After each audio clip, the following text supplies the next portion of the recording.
สบายดีเนาะเดี๋ยวมาเว้าเรื่องอันนี้เนาะการนำใช้Set Planet นะในการดาวน์โหลดภาพจาก Google เพื่อมาแต้มอยู่ในQGIS เนาะก่อนอื่นเนาะก่อนที่จะไปใช้ Set Planet นะเราจะดาวน์โหลดเนาะSet เนาะนี่เนาะ Set Planet นะขั้นตอนทำอิฐก็คือเราจะไปดาวน์โหลดโปรแกรมอยู่ในเว็บไซต์มันนะดาวน์โหลด Set Planet นะเข้าไปเว็บไซต์ของ Set Planet หลังจากนั้นเนาะมันจะมีเว็บไซต์ของมันขึ้นมาสิเนาะให้เราเลือกเอาเวอร์ชันล่าสุดแล้วเนาะมันจะเขียนอธิบายรายละเอียดนะอะไรอยู่ในนี้ก็จะเป็นเวอร์ชันล่าสุดนะกดดาวน์โหลดนะอยู่ในนี้ก็จะมีเวอร์ชันก่อนหน้านี้เนาะออริจินอลแต่ว่ามันมีเออร์เรอร์เนาะมันบอกเนาะฉะนั้นก็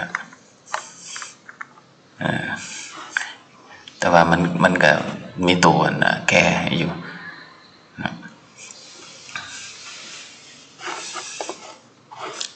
หลังจากกดแล้วมันก็จะขึ้นมาตัวนี้นะเรากดดาวน์โหลดตัวนี้แป๊บหนึ่งนะถ้าแป๊บหนึ่งแล้วมันก็จะดาวน์โหลดขึ้นอยู่เทิงพี่เนาะดาวน์โหลดบอลดาวน์โหลดอันนี้เป็นโฆษณาเนาะปิดได้บอลดาวน์โหลดมันจะอยู่นี่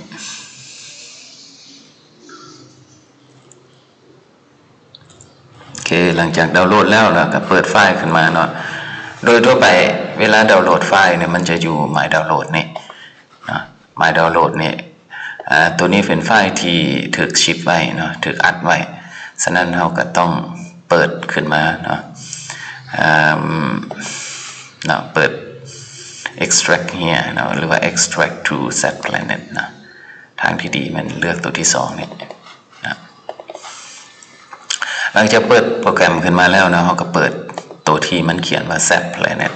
เบิ่งอยู่ในแอปพลิเคชันนะเปิดขึ้นมาเราก็จะเป็นภาพอันนี้มันแผนที่ของ Google เนาะที่มันขึ้นมาเราก็จะมาเบิ่งประเทศลาวเนาะ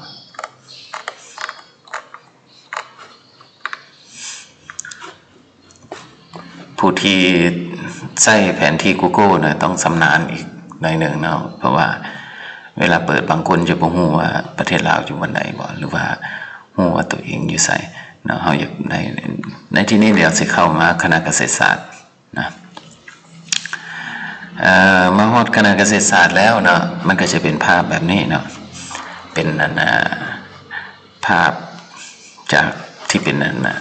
บอกแสดงเห็นเส้นทางเนาะในที่นี้เขาจะเปิดภาพอยู่ในนี้มันจะมีดาวเทียมภาพถ่ายดาวเทียมหลายประเภทเนาะที่จะให้เขาเลือกในที่นี้จะลองเอาของภาพของS3 นะเปิดขึ้นมาเอามาเบิ่งว่าภาพถ่ายมันโอเคป่ะหลังจากนั้นอยู่ในนี้ก็กดเป็น ArcGIS Hybrid หรือว่า Google เนาะ Google Hybrid ก็ได้มันก็จะมีข้อมูลบางอันขึ้นมาเสริมอยู่ในนั้นถ้าเราเบิ่งอยู่ในนี้ว่าภาพมันบ่อัปเดตปานใดนะท่านเบิ่งภาพมันบ่ส่งอัปเดตเฮาก็เก่าเกินไปเนาะมันเก่าเกินไปเฮาก็เอาเปลี่ยนไปเป็นดาวเทียมตัวอื่นลง Landsat มั้ง Landsat มีบ่ถ้า Landsat บ่มีเฮาก็ไปตัวอื่นนะลองเบิ่งของ Google ลงเบิ่งเนาะเฉพาะของ Google ก็จะมี Google Earth เนาะหรือว่า Google เนาะเฉพาะของ Google มีตัวใดตัวที่เป็น Satellite นะอันนี้มันของ Google เนาะที่เป็น Satellite Image เขาก็จะมาเบิ่งมันอัปเดตบ่เนาะอยู่ในนี้โอเคก็ค่อนข้างจะอัปเดตอยู่ในระดับหนึ่งเนาะ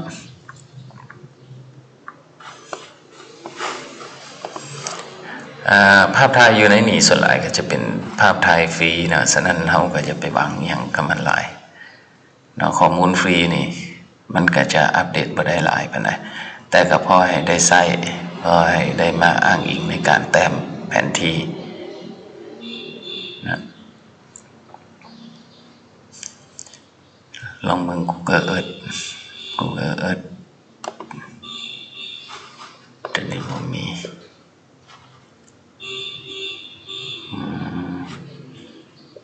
Geo Earth บ่มีนะลองมาเบิ่งตัว Landscape ต้องใจเย็นๆหน่อยนึงในการเลือกภาพถ่าย Maps ลองเบิ่ง Maps ตัวนี้ก็จะเป็นเส้นทางธรรมดาลองเบิ่งตัวที่ดีที่สุดก็เป็น Satellite นะเบิ่งตัวอื่นมีอีกบ่ของปิงนี่ก็จะเป็นลองเบิ่งตัว Satellite ของปิง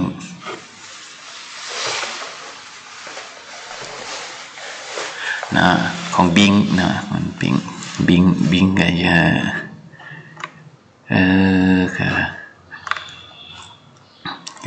เวลาซูมเข้ามาก็บ่แจ้งปานใดนะEsli เบิ่งอยู่ในนี้มีหยังอีกนะ Landsat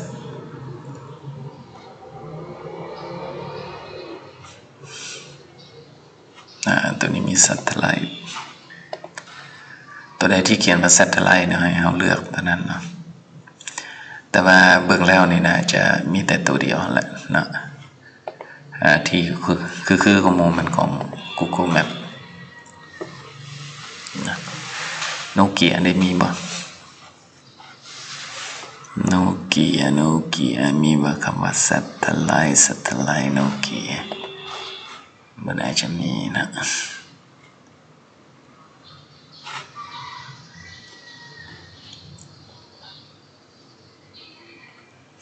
Space มี Yahoo มี Satellite คือแต่บ่ไปบ่มีหยัง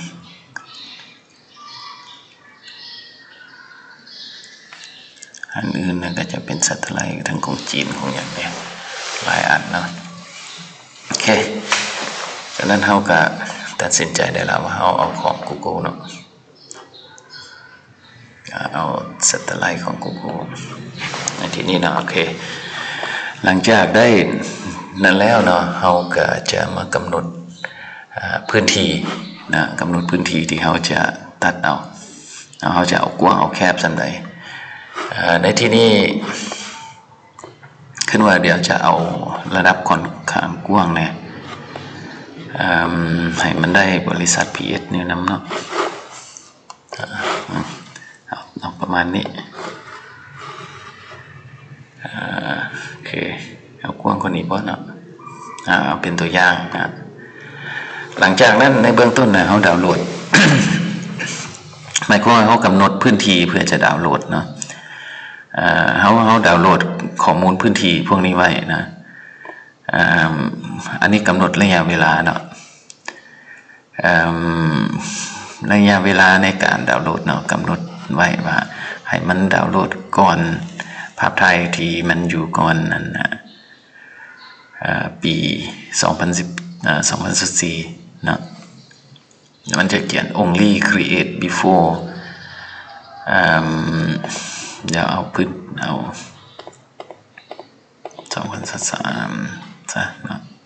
เอาจากเดือน1ของปี2023หรือเดือน12ซะนะโอเคนะแล้วก็กำหนดให้มันค่า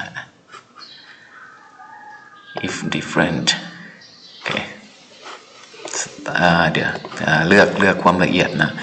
ความละเอียดอยู่ในนี้เอาประมาณจาก19เนาะ start นะให้มันดาวน์โหลดในที่นี้มันจะดาวน์โหลดข้อมูลให้มันมีความละเอียดอยู่ในนี้นะหรือว่าอยู่ในนี้เราสามารถกำหนดเมื่อกี้นี่กำหนดไว้19เนาะเราก็จะเห็นได้มันก็จะกำหนดขอบให้เราเห็นว่าดาวน์โหลด อยู่ในระดับใดถ้าเฮากำหนดละเอียดหลายกว่าหันเนาะ19บางทีเนี่ยเอาจาก21ถ้า21เห็นบ่เม็ดมันก็จะหลายเนาะมันก็จะทีขึ้นนะเม็ดมันลองเอาจาก21ลองมึงเนาะเมื่อกี้นี่เอา19ละเข้ามากดอยู่มองเจนี่นะมีปุ่มหูปอันนี้หลังจากนั้นก็กดมอง last selection นะกลับมาคืนเนาะเปลี่ยนจาก19มาเป็น21นะ start นะ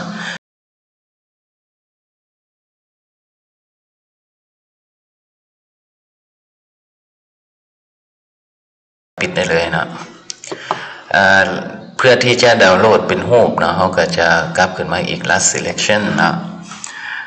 อยู่ในนี้ก็จะมีคำว่า sketch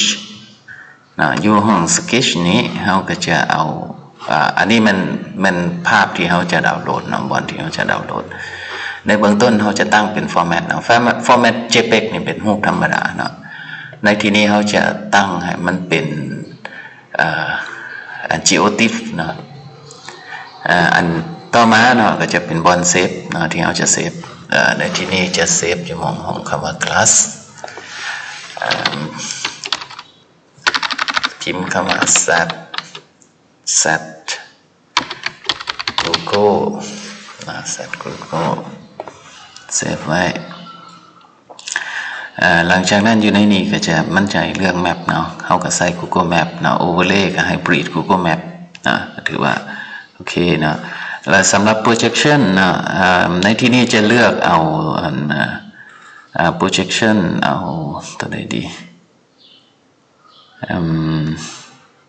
เอาของ Google เนาะ Google Earth เนาะแล้วบัดนั้นเขาค่อยไปเปลี่ยน projection อีกน้ำหลังนะอยู่ในนี้เลือกเป็น dash กับ w เนาะเอานามสกุลของมัน2อันนะแล้วบัดนี้อยู่ในภาพตัวนี้มันตั้งความตั้งกันซูมเนาะซูมเนี่ย21เนาะเลือกให้มันครบเป็น21โอเคอันอื่นจะบ่มีหยังต้องตั้งเนาะเดี๋ยวลองดาวน์โหลดเบิ่ง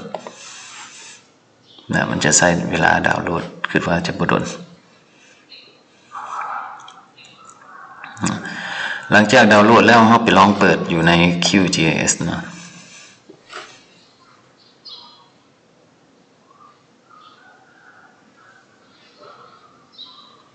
โอเคลองเปิดไฟล์ปกติมาเบิ่งโอเคแล้วเราไปเบิ่งภาพถ่ายที่เราเบิ่งอยู่ในนี้ดาวน์โหลดแล้วล่ะเนาะดาวน์โหลดแล้วเราสามารถปิดได้เลยเนาะแล้วเราก็ไปเบิ่งภาพที่เราดาวน์โหลดเนาะเมื่อกี้นี้ดาวน์โหลดมันอยู่เดสก์ท็อปบริเวณเดสก์ท็อปอยู่ document class เนาะGoogle เนาะโอเคแล้วก็จะมาเบิ่งเอามาเทียบนะโอเคเอาภาพมาเทียบใส่กับ Google Street Map Google Street Map เขาก็จะเห็นว่าภาพอันนี้มันเข้ากันเห็นป่ะเนาะแม่น้ำเนาะแม่น้ำที่อยู่ใน Google Street Map กับภาพที่อยู่ในอันนี้นะภาพที่เราดาวน์โหลดมามันเข้ากันนะฉะนั้นหลังจากนี้เราก็สามารถดิจิทัลภาพออกมาได้นะโอเคก็ถือว่าสำเร็จเนาะหลังจากนั้นเราก็เฮ็ดเวียกโดยการแต้มแผนที่ได้เนาะสำหรับบทเรียนก็คือหมดเท่านี้นะสำหรับ